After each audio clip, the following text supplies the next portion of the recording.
thank you for joining us on That Mom Show. Today I have Tin with us, and Hello. I'm saying that correctly, right? Yeah. Okay. And Tin, I have this intro written out for you, so I'm just gonna read this a little bit. Tin is an activist, feminist, and I feel like you're mostly spreading awareness about cause and effect. That has a lot to do with it. So tell me just a little bit about who you are, how old you are, what you're doing with yourself right now. I am actually in my last year of college, but I already have 2 bachelor degrees. I have a degree in political science and philosophy. I am 21 years old. I'm originally from Haiti, but I moved to the US in 2014. I am an activist, and I mostly spread awareness for how certain systems impact minority communities, whether it's the LGBT community, women, you know, people of color, all these things. That's mostly what I do. I love it. And I love, so one of your videos in particular, we're just gonna pick on ourselves here a bit, but it's really hard when women don't understand what feminism is. Yes. Yes. They just think that we're Yes. whiny. Oh And I'm my like, God. I'm not. I feel like a whiny woman is like now classified as like a Karen. Yes. Yes. Which isn't nice, but don't mix up the Karens and what feminism is. Like those are 2 different things. Yes. So I think the reason why is because a lot of people they understand feminism as like women's superiority, when in reality it's not. It's just that we want equality and equity for everybody, like to actually acknowledge the system and work towards fixing them, because the patriarchy, it affects everybody, whether men want to admit it or not. It affects them too. That's why we have toxic masculinity, and that's why their suicide rates are so high. So it's like, I think we're spreading awareness to that, and for some reason people classify the entire feminism movement as women who don't like misandry, basically, like women who just don't like men. So I think that's what the label, like that's the label the feminism movement has gotten, and that's the issue, because nobody actually does research on it to figure out what it really means. well, and I think people just need to slow down in a whole. Like there's so many things that you could just totally actually miss what the point is. I mean, we'll take the entire Black Lives Matter thing. I mean, people took that to an extreme and they're like, what? Blacks don't have equal rights as us? And it's like, well, have you looked at the statistics? Have you actually looked at what's going on? Like, it's really ignorant to say, oh, women can vote, so they're equal. I mean, let's look at the maternity leave situation. Oh no, I lost your screen. Sorry. Oh, you're okay. Still be here. There it is. Yeah, there you go. So the maternity situation, I actually know a couple right now, who the wife is making a lot more money, and it would probably be smarter for the dad to be the stay-at-home dad. And they've talked about this, and she's asked me my advice on it. And I'm like, you know what? If you guys are serious that at this time and moment that it works out for you, and you know that this is your goal to have children, like absolutely swallow that gender role assumption type of thing and get it done. Because in all honesty, it's kind of funny if he stayed home with the baby and she had the baby, and let's say his job presumably is that for the next year or 2, then you've got both parents at home, because the woman gets a lot of that maternity leave, or I guess in the United States we have short-term disability is the main one.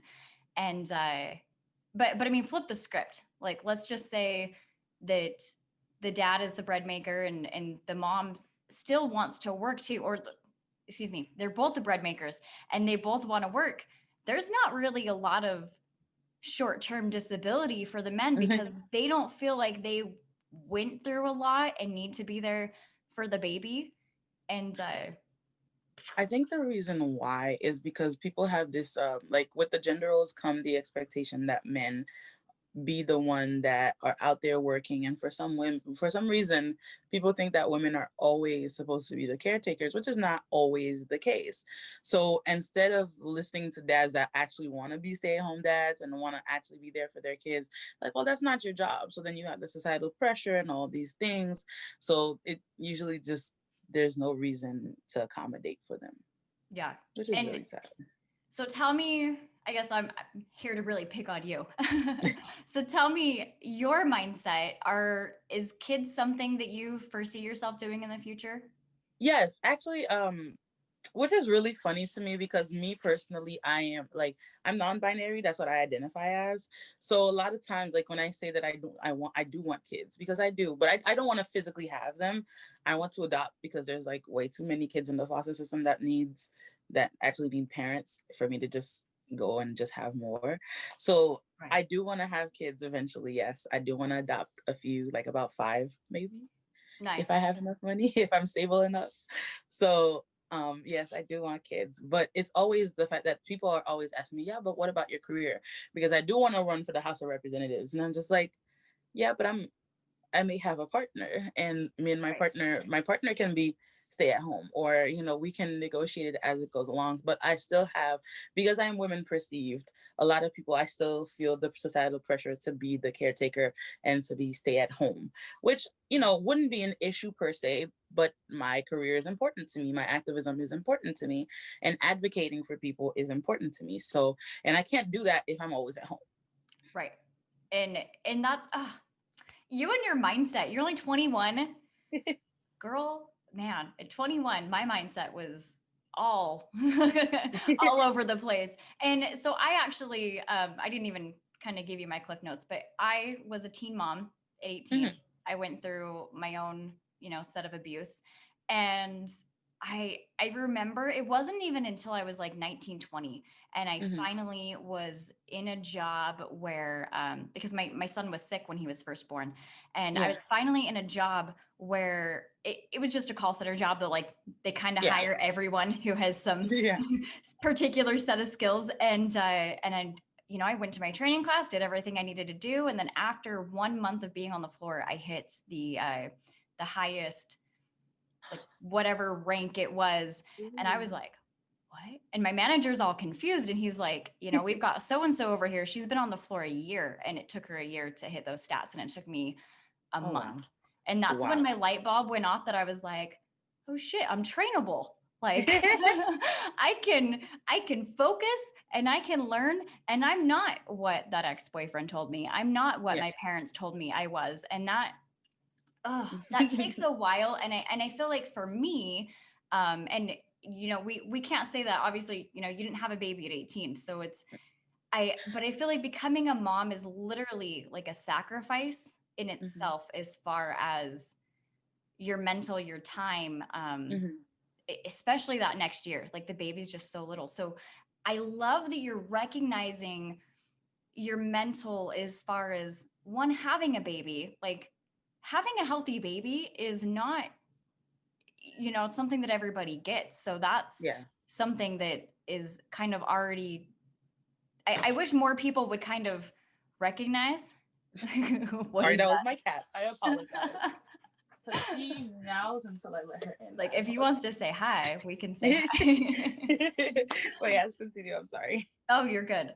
No, just rant. I mean, that's what the show's about, is ranting and chilling. So we're good. But um, yeah, I really love that your mindset is that if you want to be a parent, you already know that that's not something that you have to get pregnant for. Like it would be great Yes. to experience that. I'll be honest, it was super fun. But now that I'm older, my son is now 11. I've now switched the mindset that I'm like, oh, I know for a fact that I don't want to be pregnant again. I am Yeah. struggling to figure out if I want to adopt or like foster care or Mhm. something when I'm older. But for sure, like I love that you're there at 21 and you're already have that, because again, a lot of people, especially where I live, think that their worth and everything's just done by like age 25, that Yeah. they're A done lot of people, yeah. a lot of people are always freaking out because it's like I have my friends that just started college, like they're freshmen, and they'll come to me panicking. How did you choose your major? How did you choose your major? And I think the issue is because has been society has been pressuring people to basically figure out what they're going to do with the rest of their lives by the time they're 16. Like, that's why you have so many kids like in college, like just not even in college, like their freshman year, like their senior year of high school. And it's just like, I don't even know what I'm going to do for college. I don't even know what I'm going to do after college. And I'm like, why are you in such a rush to figure it out? You know, like things like having a family and things like relationships, like you can take your time. Like there's this pressure on just being stable when you're like in your 20s. And I'm just like, that's not necessarily that's not something that's possible per se. Like, I mean, you know, like I grew up in a society where I was forced to grow up like very early, but that's not like, that came with a lot of trauma, and I had to get a lot of therapy for that, you know. But like, if you have had a good childhood and you are now in school, like, you know, I always tell people to take your time, figure out what do you want to do, especially with me and adoption stuff. Like when I first told my parents, they freaked out, because like we don't do that in our culture, you know. It's just They like want they want, like, my mom is like, well, you know, like, but I want grandkids. And I'm like, they're still gonna be your grandkids. It's just they're just not biologically mine, and I don't have like this need for it to be my DNA, like, which is something like people actually tell me, like, well, what about, you know, if your husband or wants somebody like for it? And I'm like, first of all, you're assuming that I'm heteronormative. That's the first problem. Right. And second of all, like, what is this obsession? Like, people always treat adoption like a last option, like, or a last resort. And I'm just like, you have so many kids, like you have millions of kids that do not have families. You can, like, this is not Build-A-Bear. You can literally go and connect with a child and give them an actual home. Like, these are not kids that you just take just because you can't have a child of your own. Right. Right.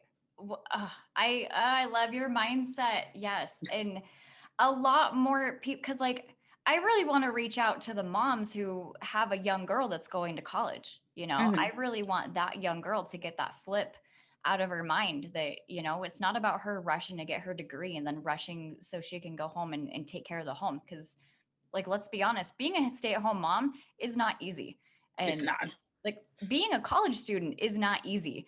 And I think it's hilarious when I hear people saying they're gonna do this for college, and I'm like, ooh, you're gonna back up like 3 classes. You don't even know yet. When I tell you, I had this one friend. She literally, when we first got to college together, like, I don't know why my mindset is so different than all of my other peers.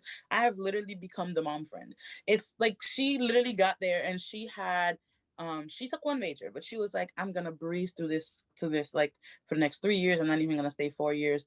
And she took, I think, 8 classes. Like, the school actually approved 8 classes. Like, 6 classes is too much for me, and I have 2 majors.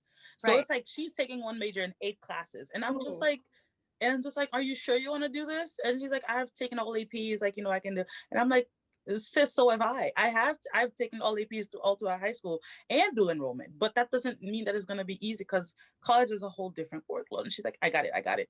Literally, she was burnt out the first week. She came to me crying, breaking down, and she was like, I can't do this anymore. I can't live anymore. And I'm like, calm down. First of all, there is no pressure for you to finish school in 4 years' time. If you need to take a semester off, take a semester off. Right before you go to college, if you need to take a year off, figure out what you really want to do. Take it off, because like, there should be no pressure in you just like going through school and just finishing it so you can hurry up and get into the workforce. Like, you're like, what job you have doesn't determine your worth. And I don't think a lot of people understand that. Yeah, yeah. Well, and interview people who have done it. I think that, so we had somebody come to my partner and ask them the same advice. And he's been going to school for like 10 years and he's switched Mhm. major a few times. He's taken a semester off. But you know, he's proud to say that he's completely not in debt. He's paid for everything himself, like worked really hard. Yeah. So he's a boss. He's great. Love him. But yeah, we had a friend come to him and say, hey, I just got back from this long journey vacation thing, Mhm. and I'm going to go back to school. Like, what should I do? And he was like, dude, just take a break. He's Honestly. come back. He's like, don't try to get back, like, don't move home and then try to get in the ring of school. Like, move home, settle down, see your friends, see your family, and then go. Cause you're gonna have a lot of this pent up, like you haven't been home in like a year or so, and you need to kind of like wait it out. And lo and behold, you know, the semester didn't work out for him the way he wanted it. And that's what I really see. And I admire that when people have it, because I love the click in their brain that they're like, I can freaking do it. Like, don't get me wrong, I love it. But it is very smart to ask people who have already been through it. You know, Yeah. maybe already ask a mom who stays at home with 3 kids, like, would you have had all 3 of your kids closer together? And she'll probably tell you, I love my children so, so much, but maybe I would have spaced it out. Like, it's not wrong to have, this is kind of the cause and effect thing that we were talking about, because after you have children, you can't just take that unless you're like a really bad person. You can't just take that action back. It's not something that's like easy to retract. Exactly. I think people misunderstand like how stressful it is to be a mom. Cause when I first got to my freshman year of college, like me and my boyfriend, like we were together. We thought we were gonna get married. We plot twist, we did not get married. We broke up a few months later. But I had ended up getting pregnant, and eventually I ended up having a miscarriage. But the first few months of the pregnancy were so stressful and all the costs. And I don't think like, and that's just me being pregnant in the first 2 trimesters. So imagine if I actually had this child and everything that I was going to have to do. And I don't think people understand how much moms actually go through, because one, they have to take care of the children, and children are literally a full-time job. Moms don't get to just take a break, even when they are married, because like people don't understand how much of a job it actually is and how much responsibility comes with raising a child. Because when you're a mom, literally everything you do affects your kid, especially in the early developmental stages. Everything you do will have an impact on them for the rest of their lives. And a lot of people jump into parenthood without thinking of the consequences and without thinking of like how that's going to mess up their children if they're not ready. So they're just like, oh, society tells me that I should have a kid by this age, so at this age I'm just gonna have 2 kids and just get it over with. And I'm like, this isn't a game tournament where you can just go into, and once it gets hard you back out. You can't just take it back. Yeah. So I don't think a lot of people really think parenthood through. And then you have their kids ending up like me. I've been there. I wrote into somewhere and I was like, you know what? Me and my siblings are literally a product of people who just had children that probably shouldn't have been having children at the time. And especially when you like grow up as an adult into that, and then you finally have the light bulb switch and you're like, damn, son, like look at all of this around me. It's just a total, and you know what? I think it's really funny when I ask somebody how many kids they want and they just reply, oh, I want 3, when they like only have 1, or they don't have any, like they already have this invisible number of like exactly what they're going to have. And I'm like, okay, but what if you have, you have your first one. Let's say you have your second one, and your second one, let's point out Leah from Teen Mom. I don't know if you've ever seen that show. Yes. Yeah. So her daughter has muscular dystrophy, which watching the show, she seems to do pretty well. But, we've seen other kids that have they have cancer when they're born sometimes. Like there's a lot of things to go through that. So I think that it's important for everyone to realize, like, take it one day at a time. Like, maybe you'll get that second baby and you're like, holy moly, I am overwhelmed. Like, here's where I'm going to stay in my lane. Or for me, a lot of my parenting, I told myself, there's no way I would even consider having more kids until I'm fully done with my therapy and breaking the bad habits that I've learned from learned from my parents. There's sometimes where I'll say something in a tone and I'm like, oh my gosh, that's my mother. Like, exactly. It's the generational trauma. Yeah. And that's one thing also a lot of people don't address when they're going to have kids. Is just like, because I've heard people online, mostly, like not my friends, because they know I will smack them if they say that. I've heard people just be like, oh, well, if my kid ends up being gay, I'm gonna throw them out the house. Oh, if my kids end up like, they don't like, if they talk back, I'm gonna hit them, this and the third. And I'm like, you guys are talking about you're talking about children, but you talk about them as if you're having a dog. Kids are not trainable. You don't train children, like you raise them. That's the whole thing. And you guys have, and these are the same people that be like, well, my parents hit me and I'm fine. And I'm like, baby, you're not. You flinch when somebody raises their voice at you. You know, you have all this trauma and then you just pass it down to your kids, and now your kids are just going to pass it down to their kids because they don't know how to break the cycle. And I'm always like, these people shouldn't be parents yet because they haven't addressed their own mental issues. And I just, and I sound like so old. No, you're good. In fact, this is like, I have a life goal that this is what I started writing the book. It may take a couple years for me to mentally get through all of it, but yeah, my family is huge in generation toxicity. My great grandma literally abused my grandma. My grandma then went on to abuse my mom and her sister. My mom then went on to abuse me, and I had a boy the next time. I think that that's really kind of what stopped it, as I had a boy. And I remember when I was younger, because me and my mom were still not getting along, and she's like, well, you deserve a girl. As if that was something mean. How is that punishment? How is that punishment? Right. Exactly. I think that's another issue, is that their parents project a lot. Like my mom and my dad were both like abused as children, so then like they abused me for some reason. Like my sister was like the do-over, like, you know, like she was like, they didn't abuse her as much. She was more so protected in a way, like she was just like locked away. It's still abusive, you know, mentally and stuff, but me, I got the physical, I got the brunt of it. Yeah, I'm the eldest, obviously. Yeah. I got the brunt of it. So it's like, you know, like they never address their trauma and they put that onto me. And every time I mention it, like I'm like, why would you do this? Like, this is not okay. They would be like, well, that's how my parents raised me. Like, as if that validates it. Yeah. In a way, like that makes it okay. And now, like, we don't talk. I block them all. Fair.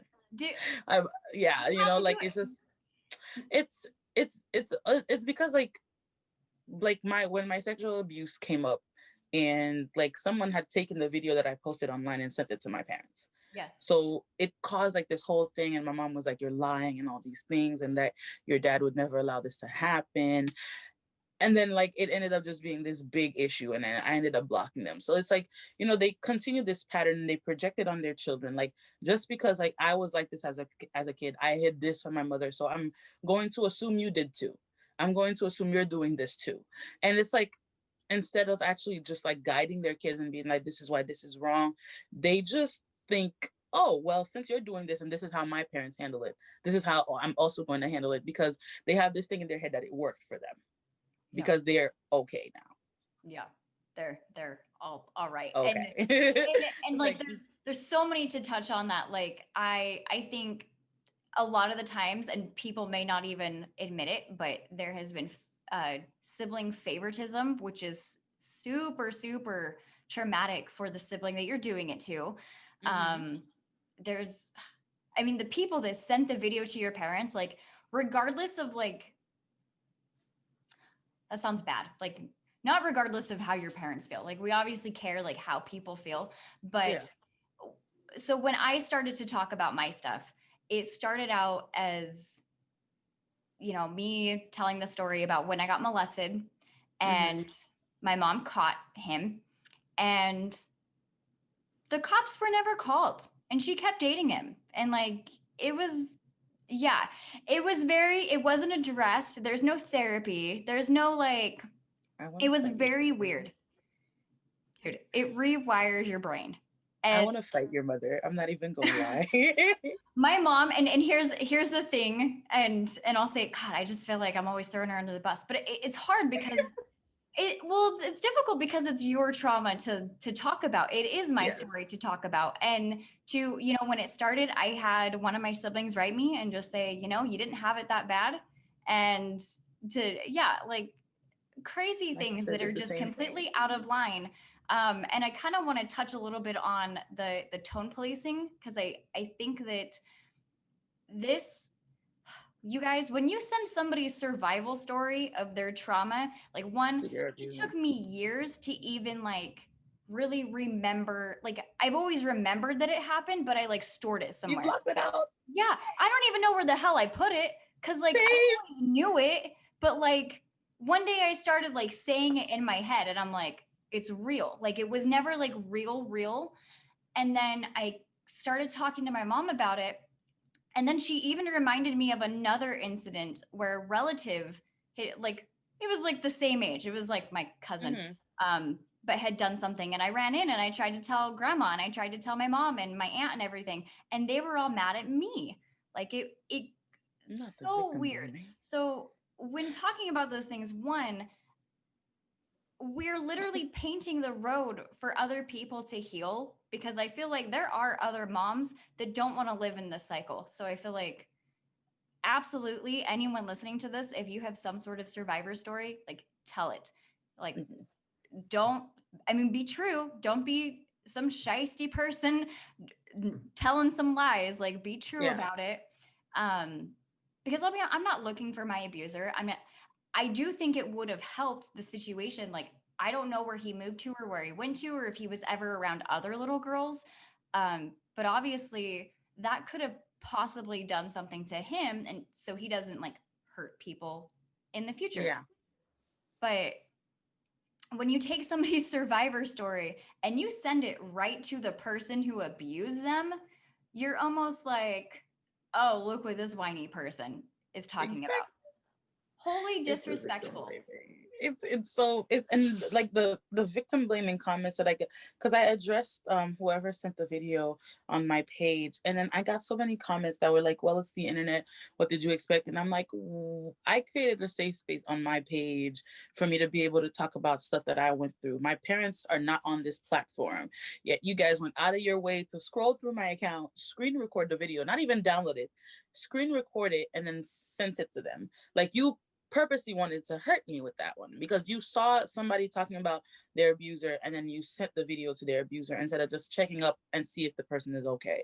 A lot of times people will try to tone police victims or survivors and they will just be like, well, why would this person do this? Like, oh, this person, I know this person personally, and they wouldn't do that. Or just be like, well, what were you wearing at the time? And all these things. And a lot of people don't realize how much that plays into rape culture. So it's like, me, especially like especially as a black person, I'm less likely to be believed. And especially because I am woman perceived, so that just makes me seem like black a black woman also, that people are just like automatically assume, oh, you're strong, and this and the third. Like, my mental issues are not real just because, like, of the black woman stereotype. So it's all these things that come into play, and erasing that culture is really not easy to solve, because when you ask people, oh, hey, like little things, like when you have a certain family member or a certain person that comes around the house and your parents ask you to change, why are you asking your child to change instead of just making sure that the person that makes them uncomfortable doesn't come into the house? Mm-hmm. Because now you take away the responsibility from the actual predator and perpetrator, and then you put it on the victim. Mm-hmm. And a lot of people don't address these things, and they just, because it's so normalized in their culture, especially in POC culture, they just completely ignore it. They're just like, yeah, well, that's normal. Like, this type of uncle is coming around, so you can't have these. I'm sorry. Your child should be able to wear whatever they want in the house. And if those people are like a danger to your child, they shouldn't be around. Yeah. It's just that simple. Yeah. Well, especially to boys and girls, there's such a stigma in that. Like as you said, like being a black woman, you're already just perceived as strong. Men get a lot of that too. I mean, in America, you're 4 times more likely to die of a suicide if you're a man than a woman. Mm-hmm. Yeah. It's just nuts. And I think the reason for that, again, like I said before, is the patriarchy and stuff like that, and the fact that men are not allowed to show feelings. Like, little things, like when they're younger, you're like, "Oh, you're a boy. Why are you crying? Well, you're acting like a little girl." Like, and it comes from like kids that are like 5, 4 year old. I'm like, that's a kid. And even if they aren't a kid, like even if they're grown men, they're allowed to show emotions. They're still human beings. Them being men doesn't automatically make them just like emotionless. And then you have these people who don't know how to vent their anger, don't know how to express their emotions, and then these people go on to be rapists, these people go on to be murderers, these people go on to be abusers, because they never learn how to process these emotions. Now these people think that they're entitled to people's bodies because they're never taught to say, they're never taught to listen to no. They're never taught to respect people. They're never taught to like how to properly vent out their frustrations and how to handle these emotions. So now you release these kids onto the world with no consequence, like not knowing what type of privilege that they have and all these things. So now they're just tormented all the time. So when they commit suicide, or they're out there being, these terrible people, we put the blame on them, but we don't see how society has affected them. Right. And this is where people, you guys, we need to evolve. Keep moving. Like, I don't give a crap if you've messed up. I don't care what it was in your past. I had a family member over here the other day. I've never heard an apology out of this person ever. And I have a grown man in tears crying, and he's like, "I'm sorry." Like, just finally, I'm like, "Dude, yes, let's evolve." Let's like, because if you don't understand where we went wrong or where we even played into it, nothing's going to change. Yeah, and that's why, like, I always tell people, history is very important, regardless if it's on a personal level or it's on a macro level, like on the country or the world. History is very, very important. If you don't understand what has happened in the past, you will never understand how to behave in the present. It's just, or how to behave in the future, for that matter. So that's where, again, cause and effect comes in. When you have something that happens, every action has an opposite reaction, every single one. So even something as little as just like taking candy from a baby and it cried, it puts like a certain feeling of guilt or like accomplishment, or whatever type of person you are, like, it's going to have a different feeling, and it also is going to affect that child.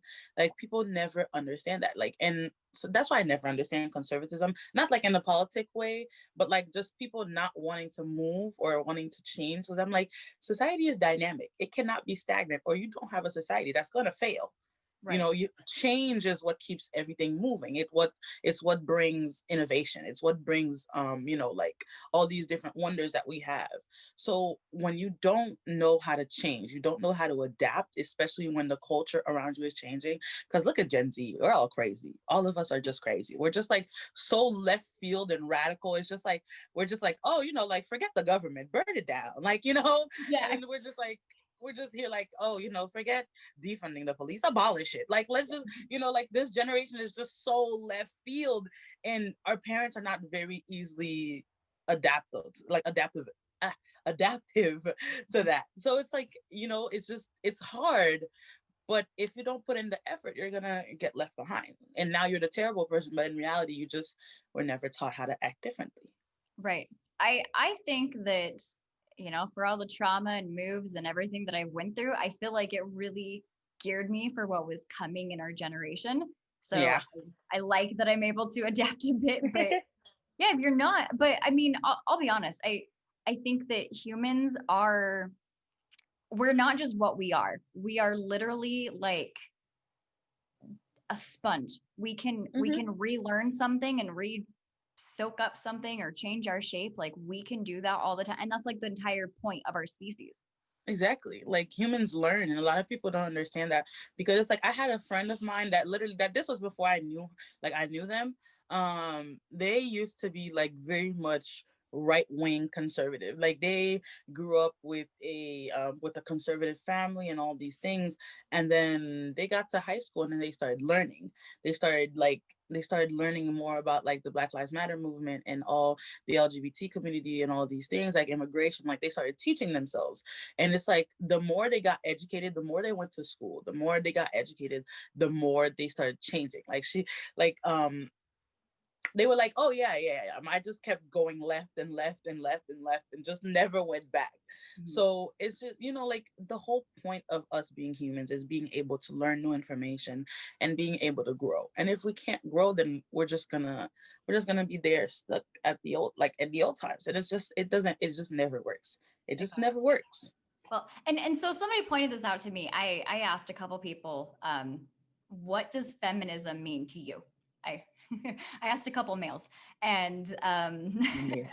and one of them gave me a pretty good answer, but ultimately kind of covered the stigma of it. And so I kind of talked him through it, and I was like, okay, so you're, describing the stigma, and that's something that we need to kind of move away from. Obviously, it's been proven women can work a full-time job and provide for the house just like Yeah. men. So that's been verified. And then the next person, same question. And he hit it right on the nail. But then he asked me, but just because we know that we should be equal, just because we know that, he's like, so what do we do? He's like, do we go back and do we get rid of football? Do we go back and we get rid of these other things? And it's like, no, but can't we just acknowledge that that was built wrong? Like, Yes. that's it. A To lot me, of people. that's it. Oh, yeah. But there's certain, a lot of people, because there's certain systems that you cannot just acknowledge and fix. And there's certain systems you just had to start all over. But there's some of them that you can just reteach. For example, the patriarchy. The patriarchy, you can just fix that you can fix. You can implement laws, and then you can teach kids, like smaller kids, differently, because that's going to be a new society. And then the ones that are already grown can adapt to the new one that is coming, which is very easy to do. All you have to do, like the patriarchy, the only difference, the only thing you have to teach is for them to learn consent, and then for them to learn when somebody is saying no, it is a no, or if it's not a yes, it's a no, and to respect people. That is the only thing you have to teach, and that they're allowed to express themselves. Allow them the freedom of expression. Allow them freedom to like express their emotions, express their anger, their sadness, and all these things. Once you allow that, the patriarchy basically disappears. You don't teach them superiority or anything like that. Now, there's other systems more like say racism, or just the government in general. Well, not the government in general, because the government isn't like that's a long issue. But like, let's say like police in general. Police officers came from slave owners, like, well, slave patrols, and then they evolved and never changed. Like, they evolved into the Ku Klux Klan, and from the Ku Klux Klan they turned into police officers, and there was never any reform to that system. So these people were taught to basically hunt Black people, treat them like criminals, and were never taught to how to treat them differently, like ever taught how to treat them like human beings. So that's a system you can't really reform. You have to put a new one in its place. It can still be a system of policing, just not the one that you have right now. So, like there's just, it depends on the type of system and how it affects people, basically. Yeah. Well, and it starts with not being ignorant. When people were apologizing that they haven't seen this, on social media, a lot of other people were coming out and they're like, what are you apologizing for being white, for this and this and this? And it's like, I'm apologizing because I was just born different and somehow I'm treated better. Somehow. Exactly. And I don't think people understand, like, that's another thing that I had to touch on, is privilege. Because whenever I tell people you have a certain amount of privilege, people are always like, well, I worked hard for it. I'm just like, that's not what privilege means. And I had to explain, especially with, like, when it comes to racial privilege. The first thing I always hear when I say, oh, you have white privilege, people will be like, well, I worked for everything. I'm like, that's class privilege. That's not the same thing. Racial, like, yes, race and class like go hand in hand, because they're a little bit intertwined when it comes to like socioeconomic issues, but they are not the exact same thing. And people don't understand that they play different roles. Yes, as a poor person, you have less access to healthcare, or all these type of things. And like when it comes to like housing and all these things, but as a white person, you will never have to fear driving down the highway and being killed just because on the basis that you are white. And like, I always had to explain that. I'm like, you being poor and white has nothing to do with just you being white. It has to do with you being poor. That's what the discrimination is too, not on the fact that you are white. Yeah. And as a poor white kid who grew up in Section 8 housing, you were 110% correct. So yes, and you hit it on the nail with that. I want to share an experience. I've been trying to get him on the show, one of my good friends from back in the day. We worked at, we were doing auto loans, like collections for auto loans. And this is a very interesting scenario, because I feel like the argument in these types, you can only really test them if you have somebody of two different ethnicities going through the exact same situation. Yeah. So you guys, I'm going to share the story with everybody really fast. So I was working in a call center, and there's 4 managers in this one position. Like, we're trainers, and we all make the same amount. We all have to do the same job expectations, everything. So this particular week, there's a weird training schedule in a call center. If you're the guy to be like, yeah, I'm flexible, I'll do whatever you need to do, like, you're gonna get promoted first. So me and my friend, trying to think if I can like change his name really fast, but my brain's not doing it. Me and my friend, black man, single dad, lovely person. And I'll tell you right now, if anybody deserves to be there, like out of both of us, he is way more educated on everything. You could have asked anybody that worked there between Des and him, like who was the high performer and the low performer. I was going to be the low performer for freaking sure. Like there's no question about it. So we both sign up for this extra shift. We both, there was some big snowstorm, but his car had broke down in the parking lot the night before. So the night before, he calls our boss and he says, "Hey, I can't make it to work. I'm sorry." Well, I'm a stupid entrepreneur. So when I leave work, I'm in Salt Lake and I'm working on something else. And it snows really bad. And the next morning, and I'm like, oh my gosh, I'm going to be late to work. Like, I can't get there. So we both call in. We're both late. We both don't miss the day. Same exact scenario. Tell me why he gets written up and let go, and I don't. I don't even get written up. That's the thing that bothered me the most, because and ultimately, like, and there's a whole nother story that goes to that, because he did get let go of something else, which I think was very racially profiled and driven. But that's really when I started to lose my shit. Was you guys, he's the best dad, and he has a little girl that just adores him so much. And I'm over here, like, I have support. Like, I'm a single mom at the time, but I have support. Like, I'll know we'll be okay. But like, he's solely like in another state without his family, and like, even just reliving it, I have anxiety, and like, I just want to cry, because tell me racism isn't real, you guys. Like, tell me about my privilege isn't real. It's bullshit.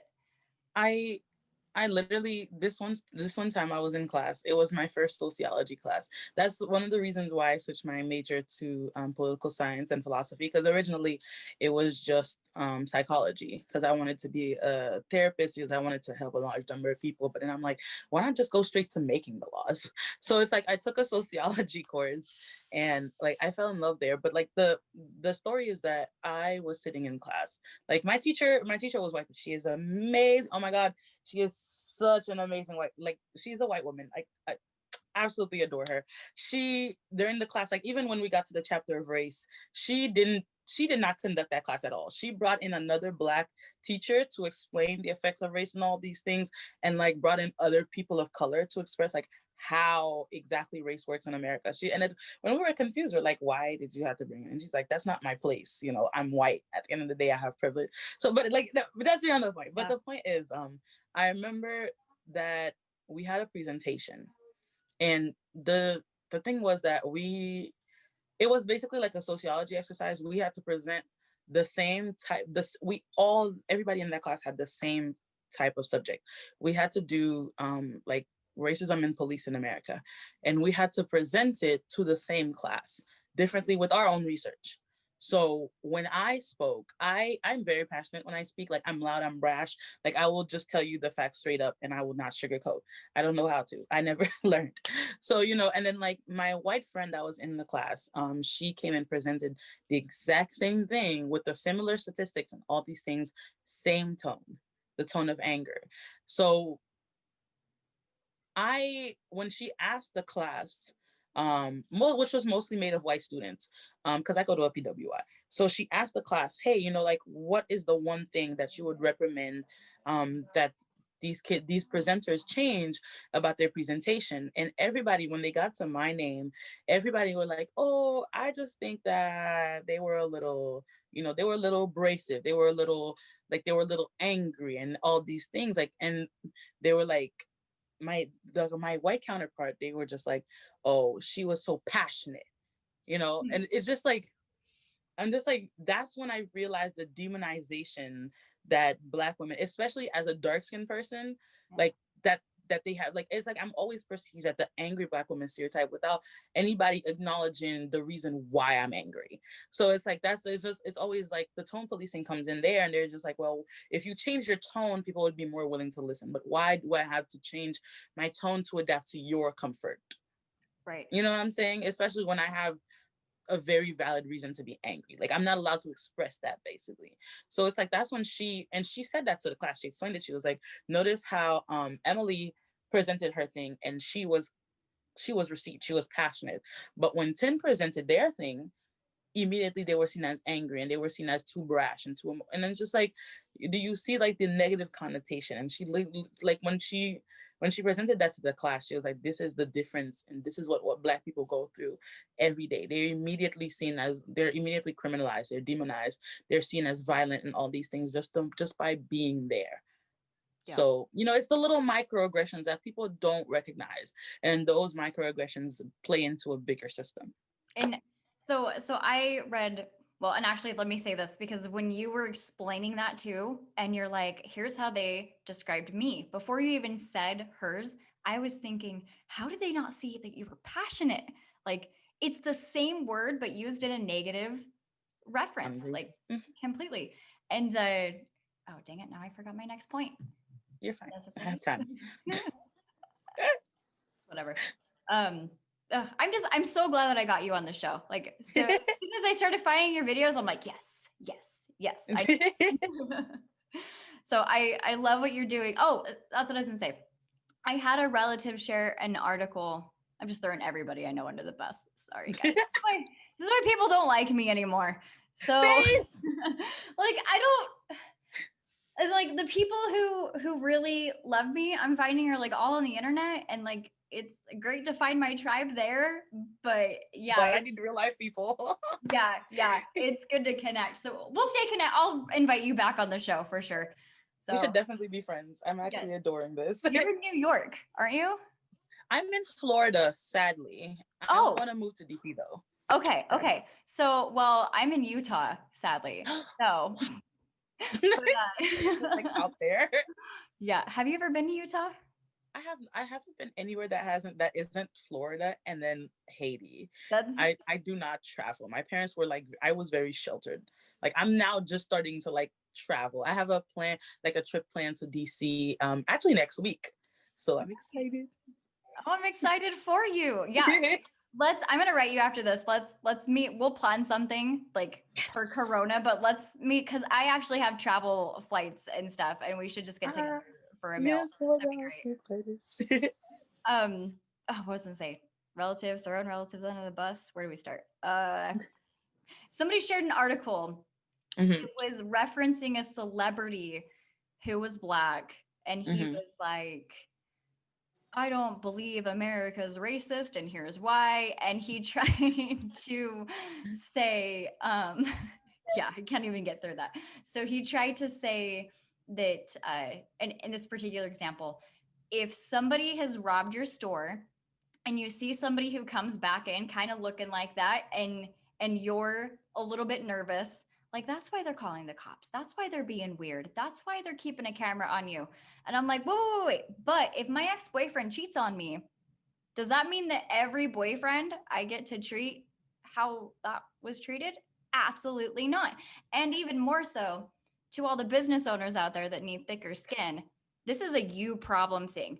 First rule of owning a business, and there's some shitty things that's happened. Like, yes, like the lootings happened. Like, those weren't all Black Lives Matter activists that really needed to be like, or doing what they need to do. You know what I mean? Like, that was, some people take it extremely extreme. And I'll be honest, there's some Trump supporters that I've had conversation with that I'm like, you're an okay dude. Like, I know you're not going all crazy, and you're not going to key my car if I put up a political opinion that's different of yours.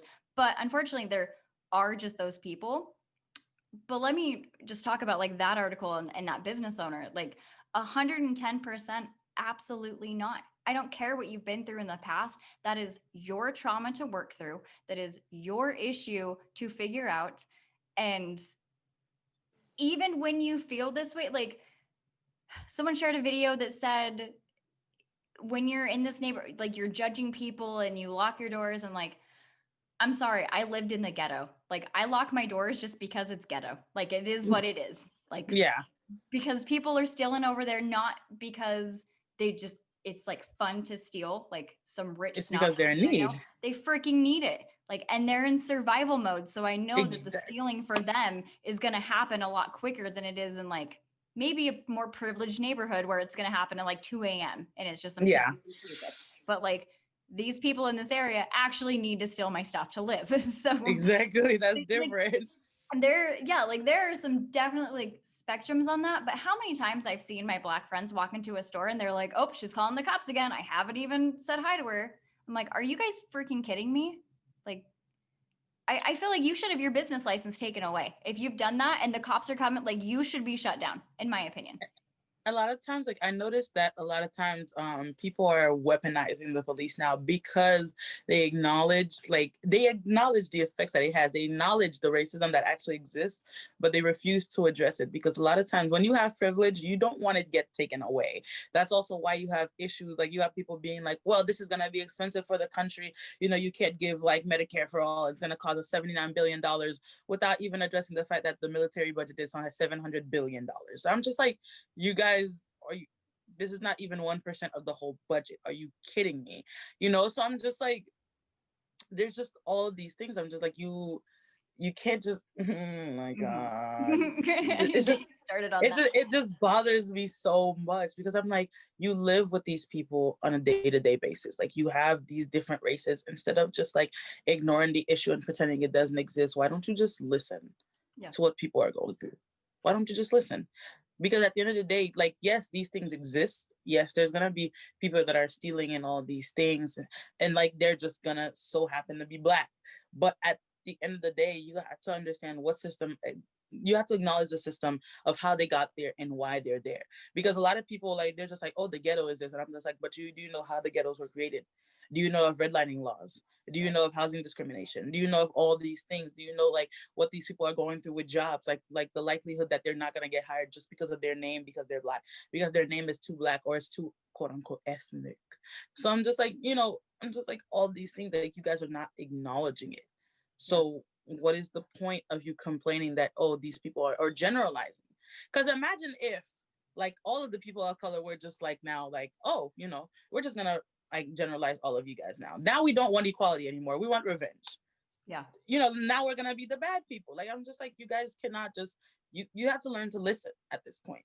Like there's nothing else you can do. You listen and then you work towards fixing the issue. It's just that simple.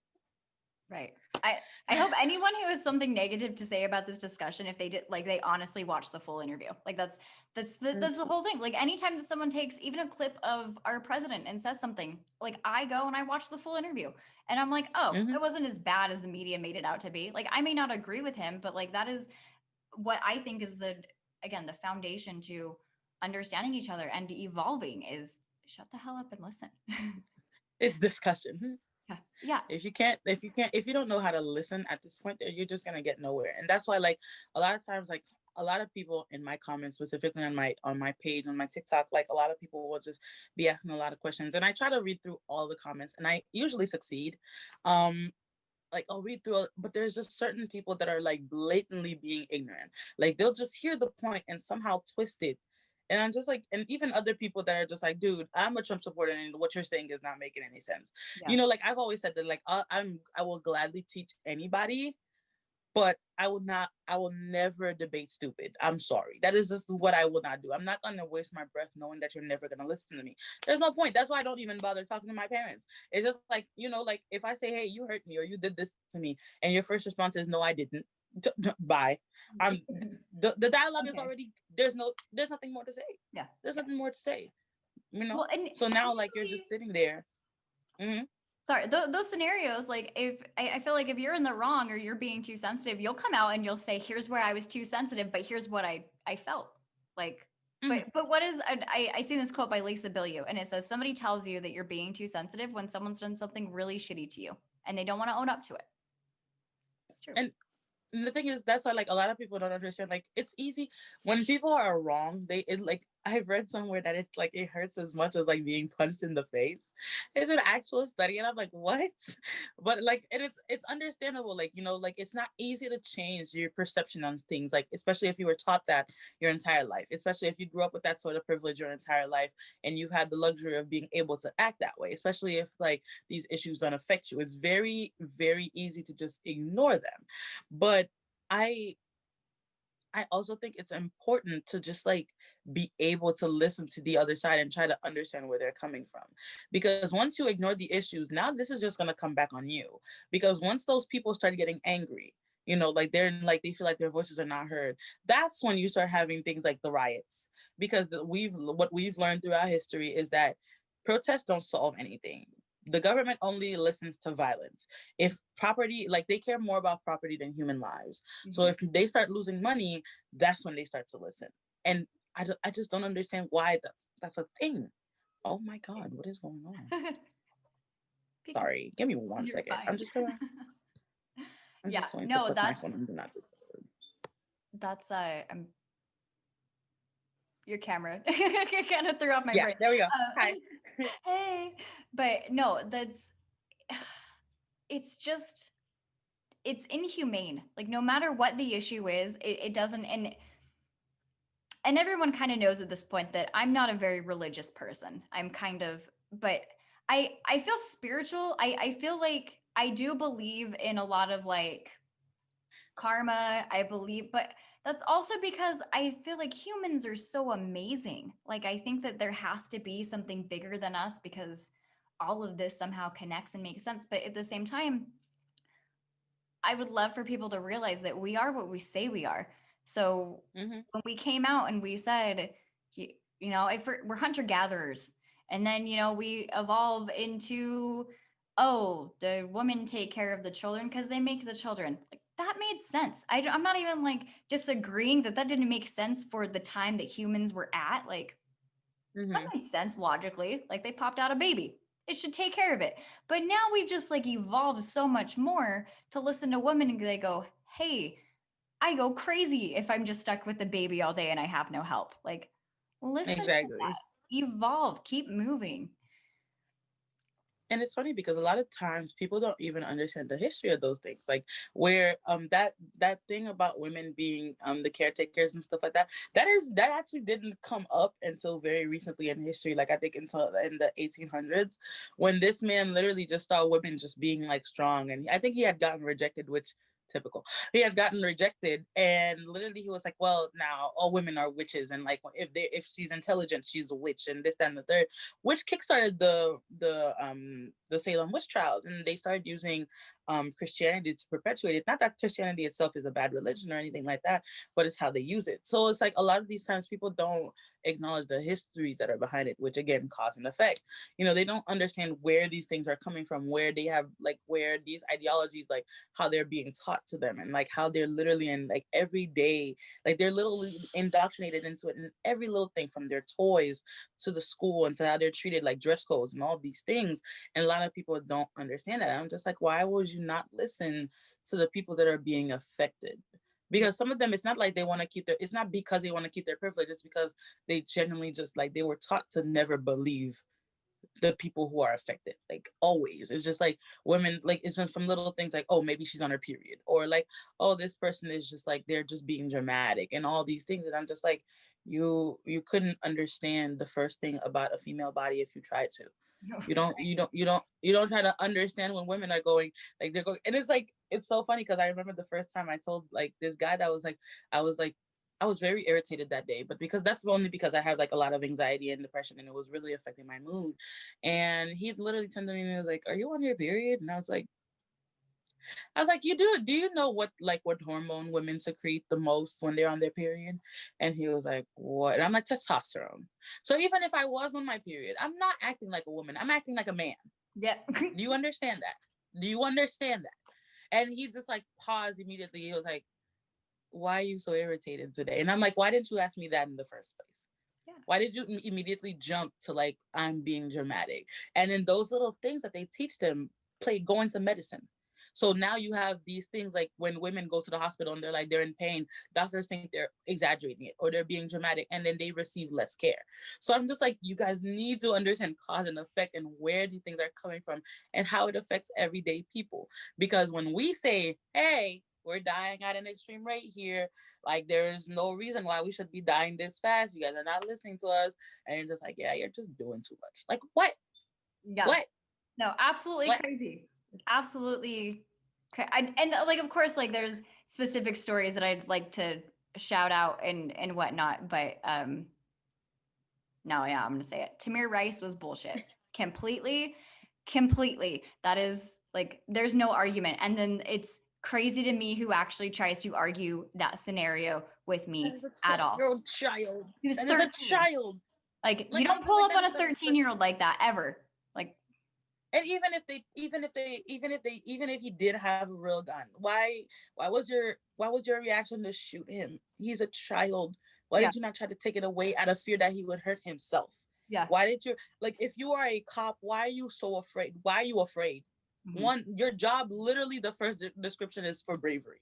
Yeah. Like, if you're always scared for your life, then why are you a cop? You know what I'm saying? It's just like, that's why, like, I don't feel bad when Black Twitter gets a hold of these 16-year-old white kids or non-Black people saying the N-word, and then they're just like, well, say goodbye to that scholarship. Because I'm like, if a 12-year-old kid, if I, as a Black person, had to give my child the talk about how you shouldn't have your hoodie on, don't have anything in your hand when you walk down the street, if you see a police officer, don't move, don't say anything, don't talk back, and all these things, when these people are supposed to be protecting these children, if I had to have that talk with my kid the moment they're like 8 years old or like 12 years old or anything like that, you as a 17-year-old about to go to college next year should be able to understand how privileged you are, and your parents should be able to teach that to you. And even if your parents are not teaching it to you, you have your friends, you have these people that you live around that live these things every day that are telling their stories. You should be able to listen. Mm-hmm. And it's really sad that now, like, these kids have to be the activists. Like, literally, like, we're the generation that grew up where our parents are like, oh, you guys don't do anything. You don't know anything about politics and this, that, and the third. And now these are the same people that are going around like, what would you know about politics for a child? And like, now we have to take it into our own hands. We're like, well, if our parents are not going to defend us, we're going to do it ourselves. So now you have the people who are being activists are not even adults anymore. They're like, they're children. I had a 13-year-old white kid, and I tell you, that broke my heart. Got into my DMs the other day and was like, hey, I'm 13, and like, I just want to know what I can do to be a better activist. And I'm like, why are you already being an activist? You are a child. You are a child. Like, you shouldn't be doing acting. You should be living out your life. Like, there should be no reason why you're the ones who are marching in the street. Literally, he was like, oh, I went to a Black Lives Matter protest the other day. I'm like, you're 13. You are 13. Yeah. It's just. It's so my son came home from school. And so I've actually known that he's had this friend throughout grade school, but when I was talking to him about it, I just didn't really, it sounds messed up. I didn't consider him and his friends and like who he hangs out with when I said it. He asked about what it was, and I told him about the Black Lives Matter movement and what it meant to me. And he said, wow, Rihanna's equal.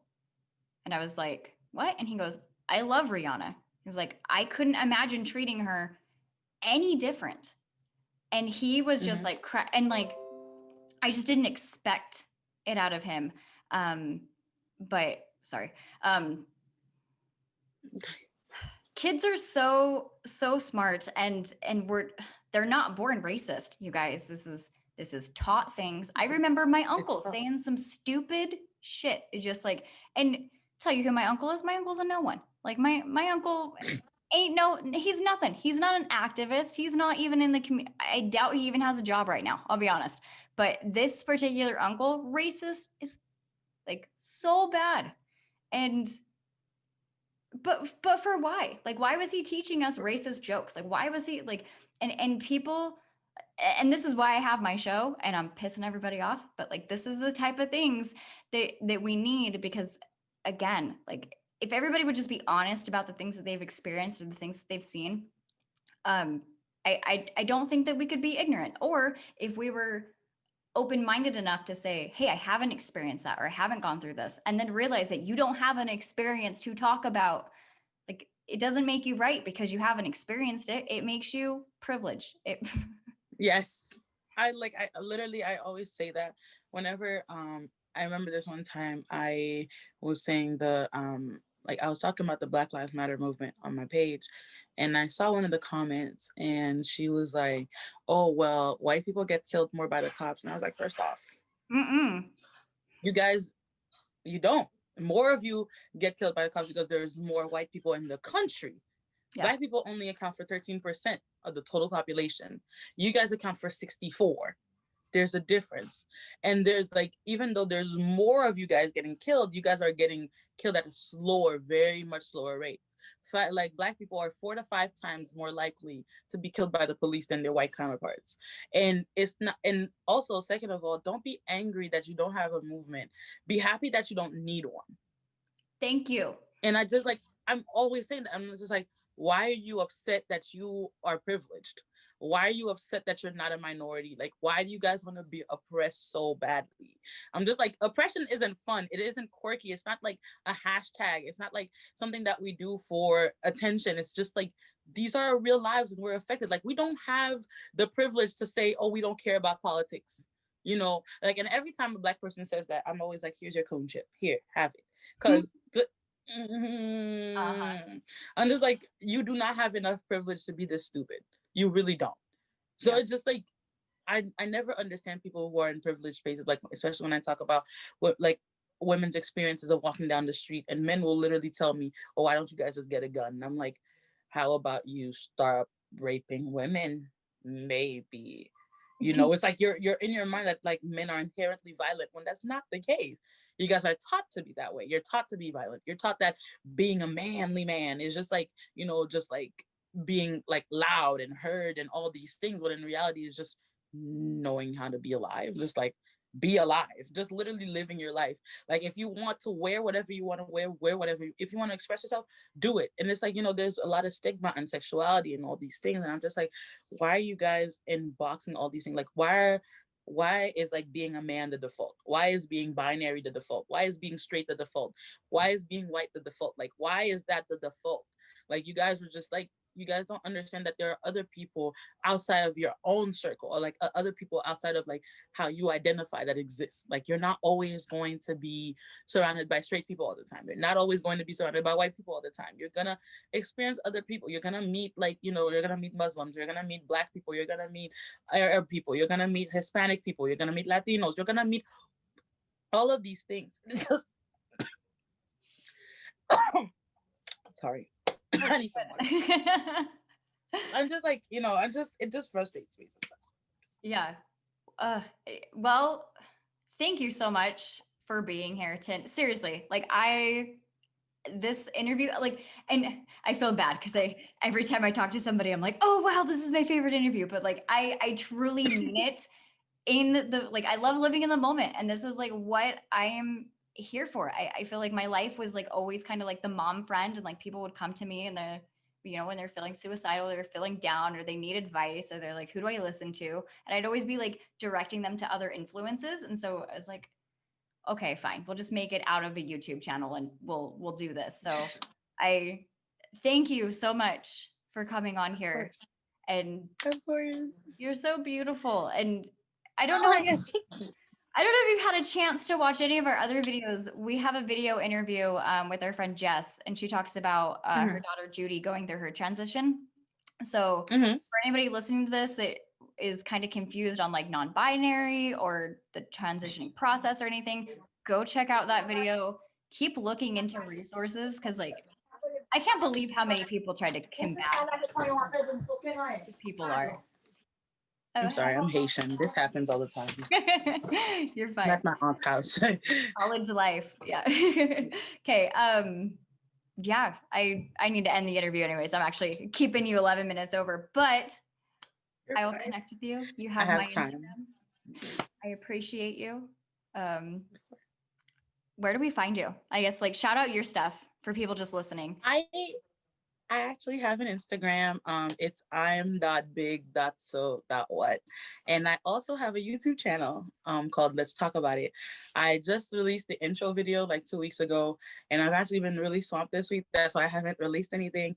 But my new video is actually coming out either today or tomorrow, and it will be on police abolition, and like explaining like history, like police history, like their different policies and all these things. And it's mostly like makeup and politics. That's what I do. Like it's like as I'm doing my makeup, I'm speaking, like I'm talking about politics. So feel free to check it out. I'm excited. And I Nice. also have a TikTok if you guys want to find me there. It's the same one as my Instagram. I'm.big.so.what. Perfect. Thank you so much, Tin. And yeah, I'm gonna schedule some personal time with you. I'm gonna get you back on the show. I love you. I love your mindset, and keep being this influence. Yeah, you guys find your. I say this after every episode. Find your tribe. If this has resonated with you, if you have a daughter about to go to college, find this tribe. Like this is where you. So thank you so much, Tin. Of course. Thank you for having me. I really enjoyed this, like a lot. Of course. Thank you so much. I'll talk to you guys later.